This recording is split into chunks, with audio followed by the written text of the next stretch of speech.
Ma'asyiral muslimin wal muslimat rahimani wa rahimakumullah. Kenapa kita sangat berhajat kepada pembahasan ini?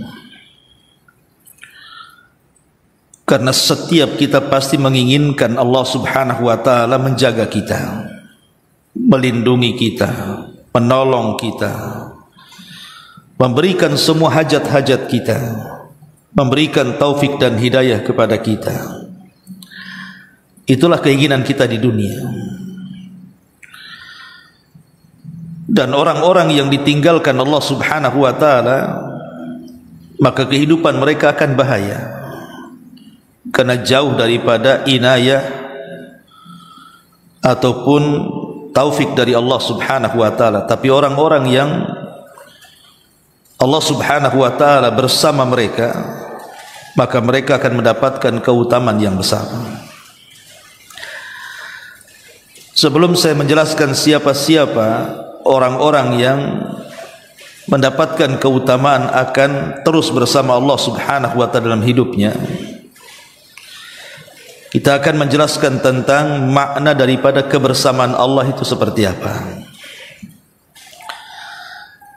Ma'asyiral muslimin wal muslimat rahimani wa rahimakumullah. Para ulama menjelaskan bahwa ketika membagi tentang masalah ma'iyatullah, kebersamaan Allah dengan hambanya, itu ada 3 macam. Pertama, kebersamaan Allah Subhanahu wa taala dengan hambanya yang bersifat umum,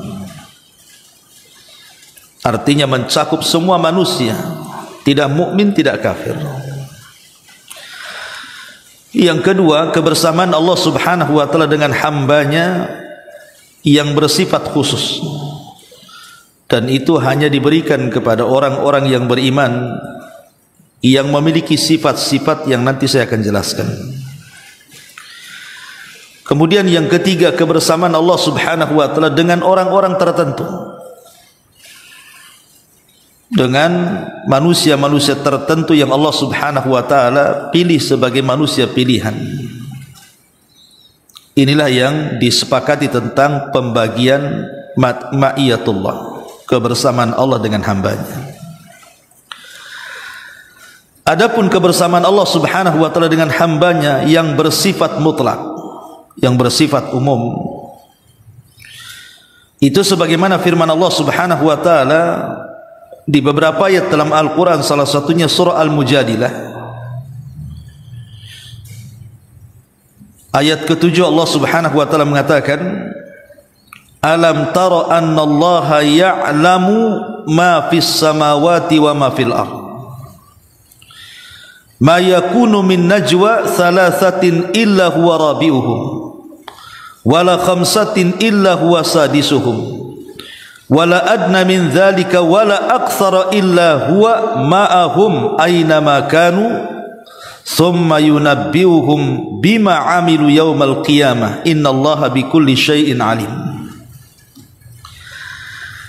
Tidaklah kamu memperhatikan bahwa sesungguhnya Allah mengetahui apa yang ada di langit dan apa yang ada di bumi. Tiada pembicaraan rahasia di antara 3 orang melainkan dialah, maksudnya Allah, yang keempatnya. Dan tiadalah pembicaraan antara 5 orang melainkan dialah Allah yang keenamnya. Dan tidak pula pembicaraan di antara jumlah yang kurang dari itu atau lebih banyak daripada itu, melainkan dia Allah akan bersama mereka dimanapun mereka berada. Kemudian dia akan memberitakan kepada mereka pada hari kiamat apa yang telah mereka kerjakan. Sesungguhnya Allah Maha mengetahui segala sesuatu. Ini disebut ma'iyatullah al-amah namanya, kebersamaan Allah Subhanahu wa taala dengan hamba-hambanya secara umum. Maknanya ma'iyatullah al-amah ini, kebersamaan Allah secara umum, artinya Allah Subhanahu wa taala mampu mengetahui seluruh kondisi makhluknya dengan pengetahuannya. dengan ilmunya Allah Maha tahu terhadap hambanya. Dimanapun hamba itu berada, bicara apapun hamba itu sedang bicara, apapun yang disembunyikan dalam hatinya,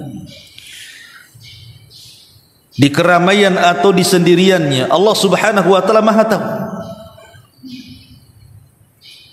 Dan juga Allah Subhanahu wa taala memiliki pencatat yang Allah katakan, ma yalfidu min qaulin illa ladaihi raqibun atid. Tiadalah satu ucapan yang diucapkan melainkan ada di dekatnya malaikat pengawas yang akan mencatat, selalu hadir raqib dan atid. Artinya kebersamaan Allah dengan hambanya secara umum ini tidak ada keutamaan. Karena Allah Subhanahu wa taala akan bersama hambanya maksudnya dengan ilmunya. Allah tahu segala gerak-geri hambanya. Dari sini ada faedah tentang harusnya seorang hamba itu kalau dia tahu bahwa dia tidak lepas dari pengetahuan Allah alias pengawasan Allah, berarti harus muncul perasaan takut. Itulah yang disebut dengan muraqabah namanya. Kenapa kita harus merasakan takut? Karena Allah tahu masalahnya. Walaupun kita sembunyikan di hadapan manusia, tetap Allah tahu. Maka ma'iyatullah al-amah ini, kebersamaan Allah secara umum ini, mengharuskan kita takut kepada Allah Subhanahu wa ta'ala. Makanya disebutkan dalam sebuah hadis yang dikeluarkan Imam Ahmad dan juga Tirmidzi, dan Imam Tirmidzi menganggap hasan hadis ini, dari sahabat Abdullah ibn Umar radhiyallahu anhuma. Nabi SAW bercerita tentang seorang laki-laki di zaman Bani Israel namanya Kiflun. Ada di zaman Bani Israel itu seorang laki-laki namanya Kiflun. Kiflun ini la yatawara min dzambin amilahu. Dia tidak pernah memiliki perasaan wara, semua dosa dia lakukan. Satu hari ada seorang wanita yang ditaksirnya, wanita cantik.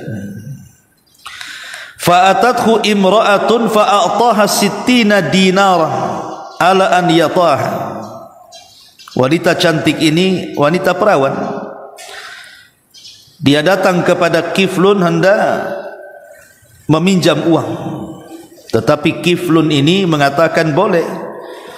Bahkan bukan hanya sekedar kupinjamkan, ku kasih juga kau uang sebanyak 60 dinar, 60 dinar. Syaratnya kau harus berzinah dengan aku.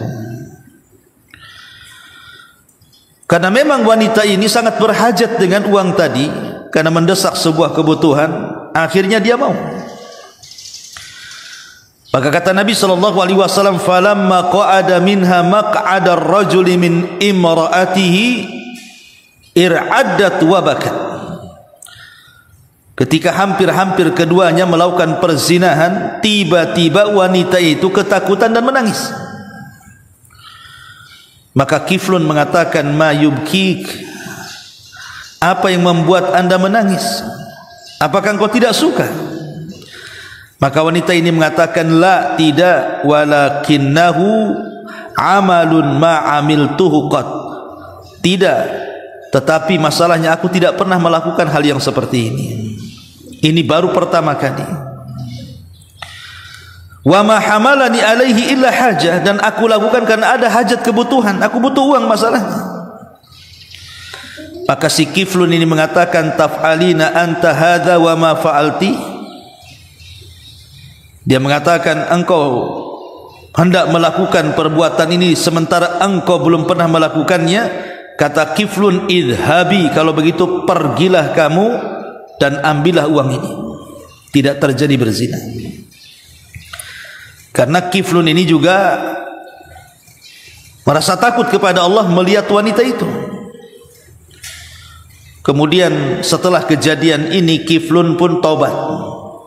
Kemudian mengatakan, la wallahi la a'sillaha ba'daha abada. Demi Allah, setelah peristiwa ini, melihat wanita itu, dan tidak jadi berzina, kemudian dia berikan 60 dinar itu, dia berjanji tidak akan maksiat lagi kepada Allah. Allah takdirkan kemudian beberapa waktu setelahnya si Kiflun ini meninggal dunia. Famata min lailatihi, maka dia pun meninggal di malam itu. Fa asbaha maktuban ala babihi, tiba-tiba kemudian tertulis di pintu rumahnya, innallaha qad ghafaral kifla, sesungguhnya Allah sudah mengampuni dosa-dosanya si Kiflun itu. Kisah ini kisah Bani Israel. Lihat bagaimana rasa takut si Kiflun yang akhirnya tidak melakukan perzinahan, kemudian dia sadar, kemudian dia berjanji untuk tidak bermaksiat kepada Allah Azza wa Jal. Akhirnya Allah hadiahi apa? Allah ampuni dosa-dosanya. Artinya bahwa kebersamaan Allah Subhanahu wa taala secara umum ini melahirkan takut. Ini yang pertama. Kemudian yang kedua disebut dengan ma'iyatullah al-khassah namanya. Kebersamaan Allah Subhanahu wa taala secara khusus. Lah kebersamaan Allah Subhanahu wa taala dalam arti secara khusus ini tidak bisa diberikan kepada siapapun kecuali kepada orang-orang yang beriman. Karena kebersamaan Allah secara khusus ini melazimkan Allah Subhanahu wa taala akan menolongnya, akan membantunya, akan mengijabah doa-doanya, akan memberikan taufik dan juga hidayah kepadanya. Apapun yang dihajatkannya Allah Subhanahu wa taala akan memberikannya. Dan inilah yang kita cari, kebersamaan Allah dengan kita secara khusus untuk orang-orang yang beriman.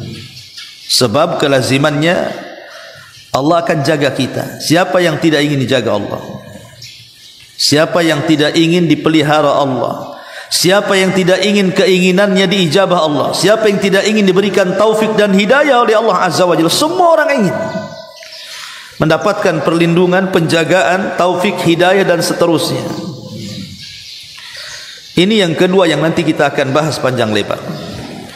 Dan yang ketiga, kebersamaan Allah kepada orang-orang yang khusus dari orang-orang pilihan Allah Subhanahu wa taala. Seperti ketika Allah Subhanahu wa taala menceritakan tentang kisah Nabi Musa dan Harun. Apa kata Allah Subhanahu wa taala? La takhafa innani ma'akuma asma wa ara. Sesungguhnya aku bersama kalian wahai Musa dan Harun, jangan takut. Aku mendengar dan melihat kalian, katanya. Ini kebersamaan Allah khusus. Allah bersama Musa dan Harun. Padahal mereka di tengah-tengah Fir'aun. Mereka di tengah-tengah orang-orang yang jahat dari pasukan-pasukan Fir'aun. Tapi Allah mengatakan, jangan takut, aku bersama kalian berdua. Begitu juga Nabi SAW ketika bersama Abu Bakar Siddiq radhiyallahu anhu. Idhuma fil ghar, gimana ayatnya itu? Ketika Nabi SAW mengatakan kepada Abu Bakar, la tahzan innallaha ma'ana, jangan sedih wahai Abu Bakar, karena Allah bersama kita. Dan inilah keutamaan Abu Bakar radhiyallahu anhu selain Nabi, yang mendapatkan keutamaan di mana Allah Subhanahu wa taala akan menyertai hidupnya sepanjang hayatnya. Karena Allah yang mengatakan di dalam surah At-Taubah, dan juga Rasul mengatakan, la tahzan innallaha ma'ana, jangan takut, Allah bersama kita. Taib. Yang kita ingin bahas adalah siapa orang-orang yang beriman yang mereka akan mendapatkan keutamaan kebersamaan Allah Subhanahu wa taala secara khusus. Siapa mereka? Apakah kita termasuk dari orang-orang yang mendapatkan kebersamaan Allah secara khusus? Karena keutamanya besar, Bu. Kalau kita mendapatkan kebersamaan Allah secara khusus, maka tadi saya katakan kita akan ditolong, kita akan dijaga, semua hajat kita akan dipenuhi, kita akan diberikan taufik dan hidayah, dan begitu seterusnya. Masyarul muslimat yang dimuliakan Allah Subhanahu wa taala, yang pertama orang-orang yang senantiasa memperbaharui keimanan mereka. Karena iman itulah yang menjadikan Allah Subhanahu wa taala bersama kita. Allah katakan dalam surah Al-Anfal ayat 19, wa annallaha ma'al mu'minin. Dan sesungguhnya Allah akan bersama orang-orang yang beriman. Siapa orang-orang yang beriman ini? Ya orang-orang yang terus memperbaharui keimanan mereka. Karena iman ini bisa bertambah, bisa berkurang, Bu, masalahnya. Bertambah dengan terus melaksanakan ketaatan dan berkurang dengan banyaknya melaksanakan kemaksiatan. Lah orang-orang yang kemudian terus meningkatkan iman mereka, memperbaharui iman mereka dengan istiqomah di atas ketaatan, maka ini alamat dia akan mendapatkan ma'iyatullah al-khassah, kebersamaan Allah secara khusus kepada dia. Sebagaimana Allah Subhanahu wa taala mengatakan tadi, innallaha wa annallaha ma'al mu'minin, dan Allah Subhanahu wa taala akan bersama orang-orang yang beriman. Maka tingkatkan keimanan kita dengan ketakwaan, melaksanakan perintah dan menjauhi larangan. Sebab kalau iman itu sudah menghujam pada setiap dada kita, itu akan menggerakkan semuanya. Iman itu yang menggerakkan kita. Jadi kalau iman sudah menghujam di hati kita, itu anggota badan kita akan bergerak semua tuh. Lisan akan berzikir, akan baca Quran, kaki pun akan dilangkahkan ke tempat-tempat ibadah, tangan pun akan digerakkan untuk menolong orang, badan pun akan digerakkan untuk melaksanakan ketaatan, solat, puasa, zakat, dan begitu seterusnya. Iman ini bisa menggerakkan. Bahkan iman juga bisa meringankan musibah yang kita derita. Orang kalau kuat imannya, musibah sebesar apapun ringan bagi dia. Lihat Bilal ibn Rabah, ketika dia dicambuk di tengah-tengah padang pasir, diikat di batu yang sangat besar, di terik matahari, tengah siang, panas-panasnya kering kelontang, dicambuk sama tukang cambuk supaya dia murtad. Tidak bergeming keimanannya, bahkan seolah-olah dia tidak merasakan sakit dari cambukan itu, dan pencambuk itu tidak berhenti kecuali karena kelelahan. Jadi di zaman Umar bin Khattab radhiyallahu an, Bilal ini bercerita bagaimana nostalgia di zaman Nabi SAW ketika dia disiksa oleh majikannya Umayyah. Kemudian Bilal mengatakan, aku tidak merasakan apapun. Kata Umar bin Khattab, bagaimana bisa? Maka Bilal radhiyallahu an mengatakan, karena aku sandingkan kelezatan iman dengan sakitnya azab. Rupanya kelezatan iman lebih mendominasi dibandingkan sakitnya siksaan orang yang memukulku, katanya. Karena Bilal ketika disiksa itu, dia sandarkan hatinya kepada Allah. Dia hanya mengatakan ahadul ahad, ahadul ahad. Makanya dia kemudian berusaha untuk menghilangkan rasa sakit cambukan itu dengan cara apa? Merasakan lezatnya iman sehingga lupa akan azab yang diberikan kepadanya. Begitulah orang kalau sudah menghujam keimanannya, semua bisa dilaluinya. Ini yang pertama. Yang kedua, at-taqwa, ketakwaan. Allah Subhanahu wa taala mengatakan dalam surah Al-Baqarah ayat 194, wa'lamu annallaha ma'al muttaqin. Ketahuilah bahwa Allah Subhanahu wa taala akan bersama orang-orang yang bertakwa. Apa itu takwa? Kata Ali radhiyallahu an, takwa itu al-khawfu minal jalil wal amalu bitanzil war ridha bil qalil wal isti'dad li yaumir rahim. Ali radhiyallahu an ketika ditanya, apa sih makna takwa itu wahai Amirul Mukminin?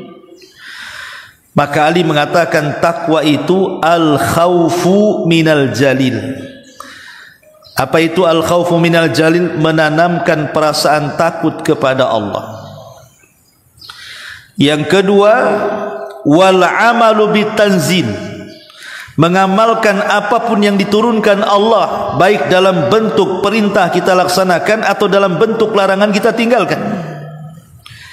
Kemudian yang ketiga, warridha bil qalil, ikhlas, redha, pasrah dengan pemberian Allah, mau sedikit mau banyak, alhamdulillah ala kulli hal. Dan yang keempat, wal isti'dad li yaumir rahil, persiapan untuk hidup setelah kematian. Itulah takwa. Takut kepada Allah. Dengan takut kepada Allah dia pun beramal dengan perintah-perintah Allah, kemudian dia redha dengan pemberian Allah, dan dia bersiap-siap untuk beramal dalam rangka menghadap kehidupan setelah kematian.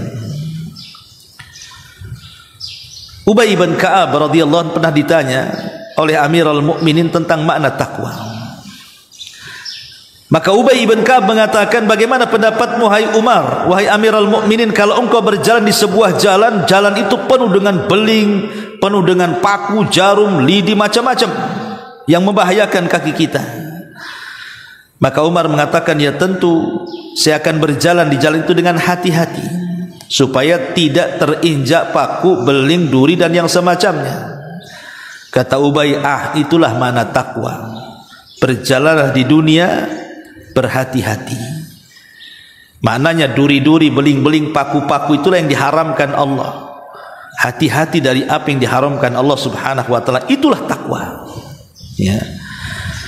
Ma'asyiral muslimin wal muslimat rahimani wa rahimakumullah. Ini yang kedua. Kalau ingin mendapatkan kebersamaan Allah secara khusus, maka tingkatkan takwa kita kepada Allah. Takwa dengan cara menjalankan perintah dan menjauhi larangan. Kemudian yang ketiga, as-sabru, berusaha untuk sabar. Di dalam surah Ar-Ra'du ataupun di dalam surah Al-Anfal ayat 46, Allah mengatakan, wasbiru innallaha ma'as sabirin. Wasbiru innallaha ma'as sabirin. Bersabarlah kalian, sesungguhnya Allah bersama orang-orang yang sabar. Lihat di sini Allah katakan Allah akan bersama siapa? Orang-orang yang sabar. Jadi kalau kita ingin mendapatkan ma'iyatullah al-khasah, kebersamaan Allah secara khusus kepada kita, maka selain beriman, bertakwa, bersabar. Dan sabar itu ada 3 jenis. Ada as-sabru fit ta'ah, ada as-sabru 'alal ma'siyah, ada as-sabru fi aqdarillahi wa qada'i. Kata ulama mengatakan bahwa sabar itu ada 3. Pertama, sabar ketika melaksanakan ketaatan. Karena kalau kita tidak sabar ketika melaksanakan ketaatan, tidak mungkin kita beribadah. Ketika kita sholat ya harus sabar. Kalau tidak sabar nggak sholat kita jadinya. Ketika kita berpuasa harus sabar. Kalau tidak sabar berbuka nantinya. Kalau kita ibadah apapun tidak sabar itu tidak akan lama ibadahnya. Makanya bersabar. Allah subhanahu wa ta'ala mengatakan, wasta'inu bis sabri was salah. Dan bersabar ketika melaksanakan ketaatan itu perlu mujahadah, perlu kesungguhan, tidak bisa malas. Kemudian yang kedua, bersabar ketika meninggalkan maksiat. Ketika ada orang berzina, kita sabar tidak berzina. Ketika ada orang bergibah, kita sabar untuk tidak ikut bergibah. Ketika ada orang namimah, kita bersabar untuk tidak ikut namimah. Ketika ada orang mencuri, sabar untuk tidak mencuri. Ketika ada orang berbuat maksiat, sabar untuk tidak melakukan maksiat. Sabar.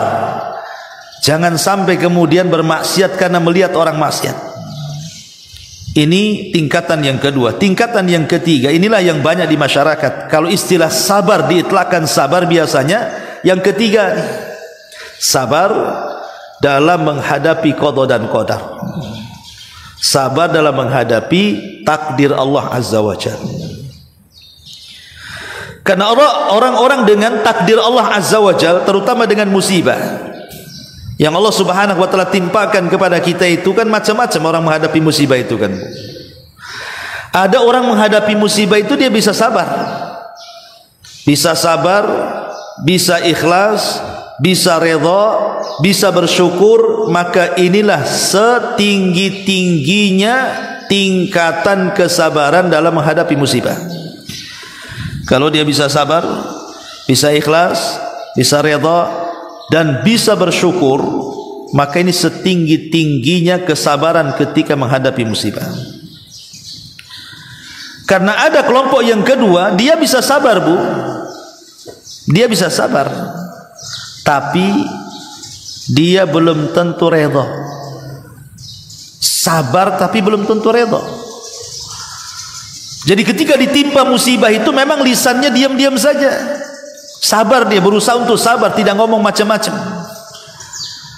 Ya, tapi sebenarnya tidak redha. Bukti tidak redhonya itu kalau seandainya kemudian suruh cerita, cerita pula dia musibahnya.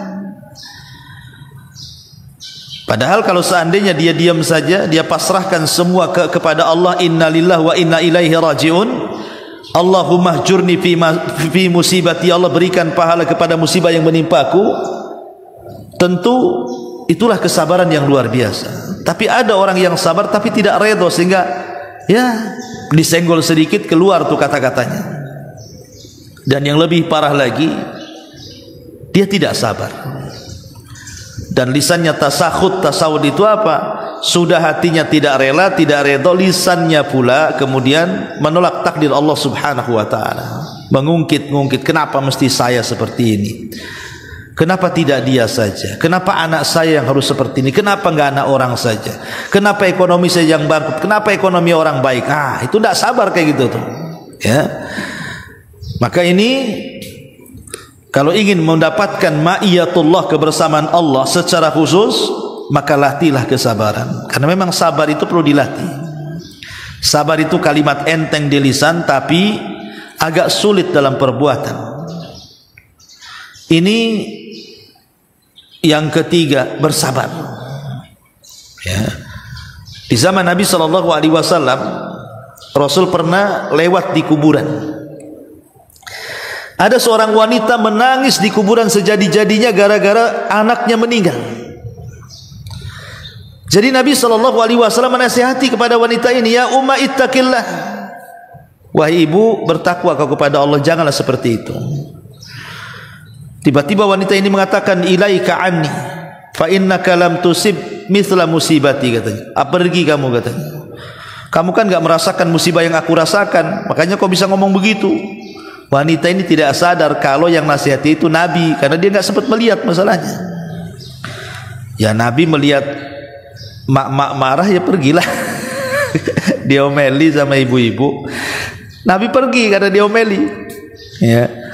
Habis itu kemudian datang sahabat memberitahu, ada yang mengatakan Abu Bakar kepada wanita itu, kamu tahu enggak tadi yang ngomong siapa? Emang siapa yang ngomong? Itu Nabi yang ngomong tadi itu. Kaget dia, malu, akhirnya dikejarnya Nabi SAW sampai ke rumahnya. Rupanya dia tidak mendapatkan bawabah. Bawabah itu satpam, security. Tidak ada securitynya Nabi itu. Itu sekelas Nabi, bu, rumahnya gak pakai security, bu. Kita aja di perumahan ada securitynya, ya. Portal lagi. Kemudian wanita ini langsung masuk meminta maaf karena dia telah mengucapkan sesuatu yang tidak sopan kepada Nabi. Akhirnya Nabi SAW mengatakan kepada wanita ini, inna sabra fi sadmatil ula. Orang dikatakan sabar itu adalah ketika dia bisa sabar pada pukulan pertama ketika musibah itu turun. Itulah dikatakan sabar.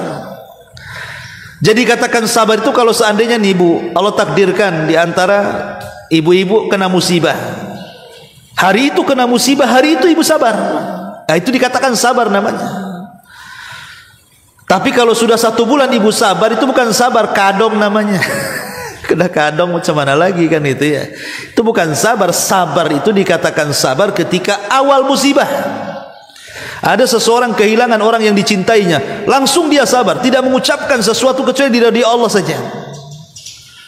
Makanya Ummu Salamah radhiyallahu anha ketika meninggal suami tercintanya Abu Salamah, dan tidak ada laki-laki yang paling dicintai Abu Salamah, sehingga itulah musibah terberat dalam hidupnya. Nabi mengajarkan di awal musibah yang menimpanya, quli ya Umma Salamah Allahumma hjurni fi musibati, ya Allah berikan pahala akan musibah yang menimpaku. Harusnya begitu.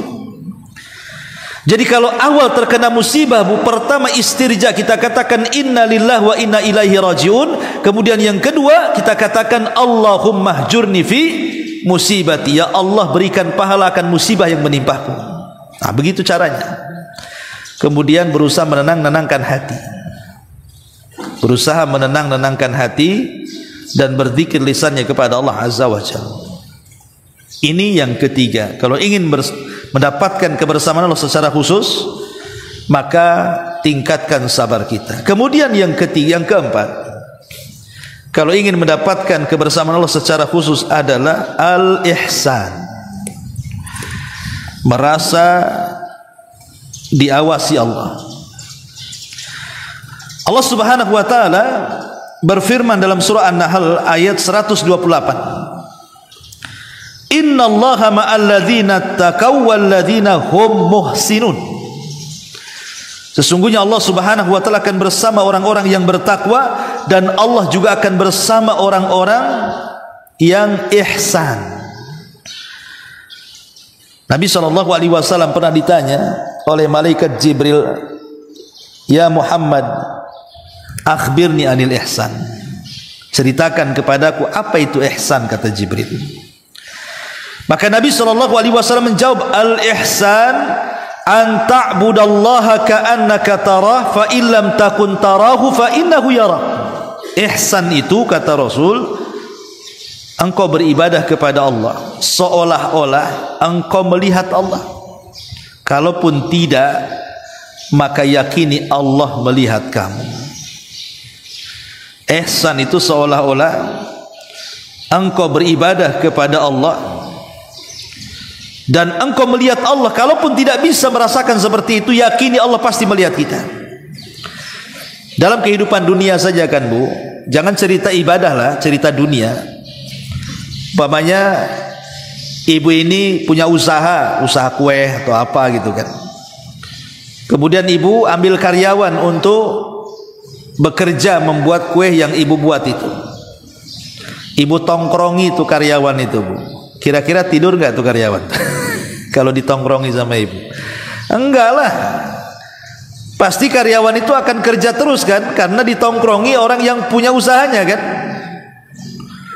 Coba kalau ibu pergi, diserahkan saja, nih kerjakan sampai sore, ibu pergi. Tuh kadang-kadang suka-suka dia tuh kerja itu. Ya kadang kerja duduk sebentar, nanti kerja lagi, istirahat sebentar, nanti kerja lagi. Kenapa? Karena tidak takut, tidak merasa diawasi kan. Kalau kita punya pekerja saja kita awasi, dia rajin bekerjanya, maka mimbabil aula kalau kita cerita soal ibadah. Kalau kita terus merasa diawasi Allah dalam ibadah kita, tentu kita akan khusyuk ibadah itu.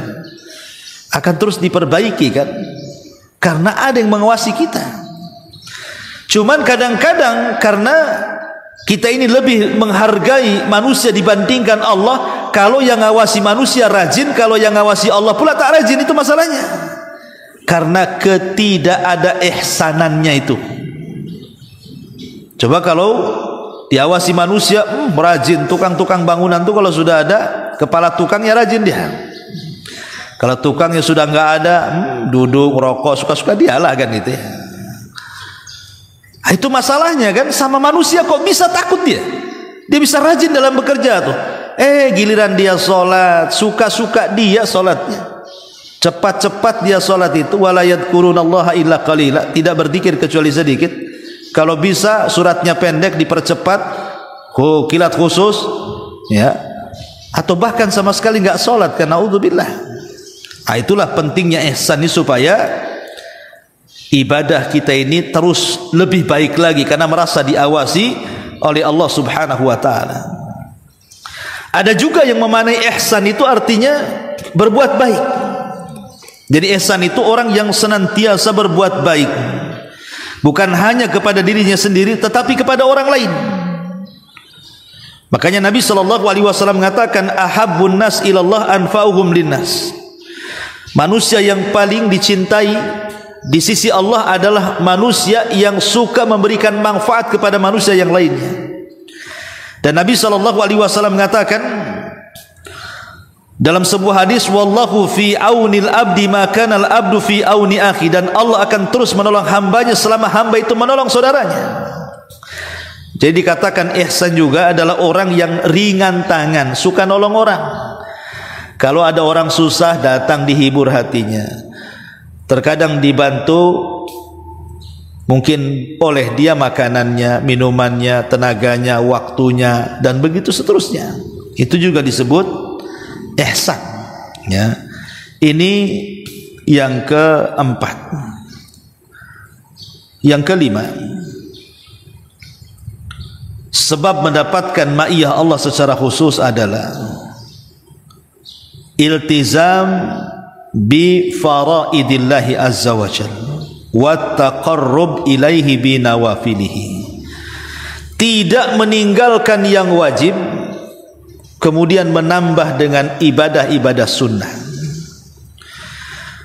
Nabi SAW bersabda dalam sebuah hadis yang dicantumkan oleh Al-Bukhari dalam sahihnya,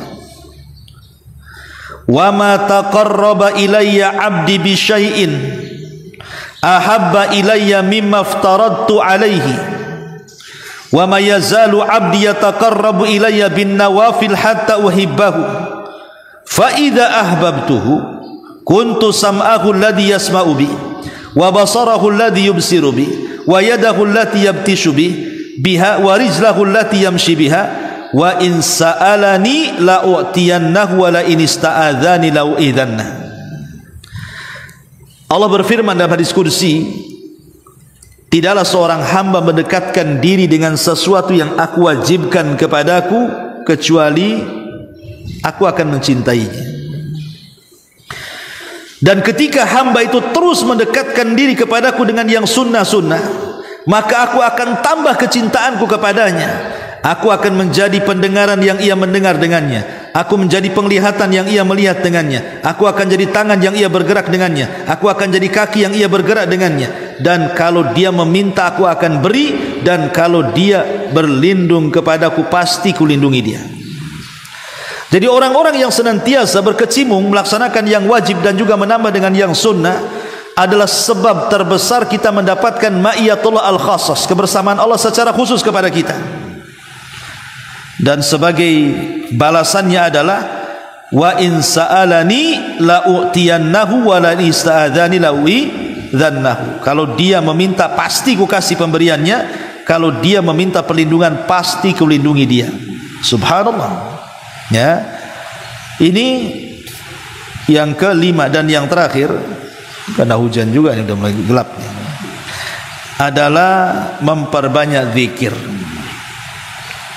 Memperbanyak zikir kepada Allah Azza wa Jalla. Disebutkan dalam Sahihaini,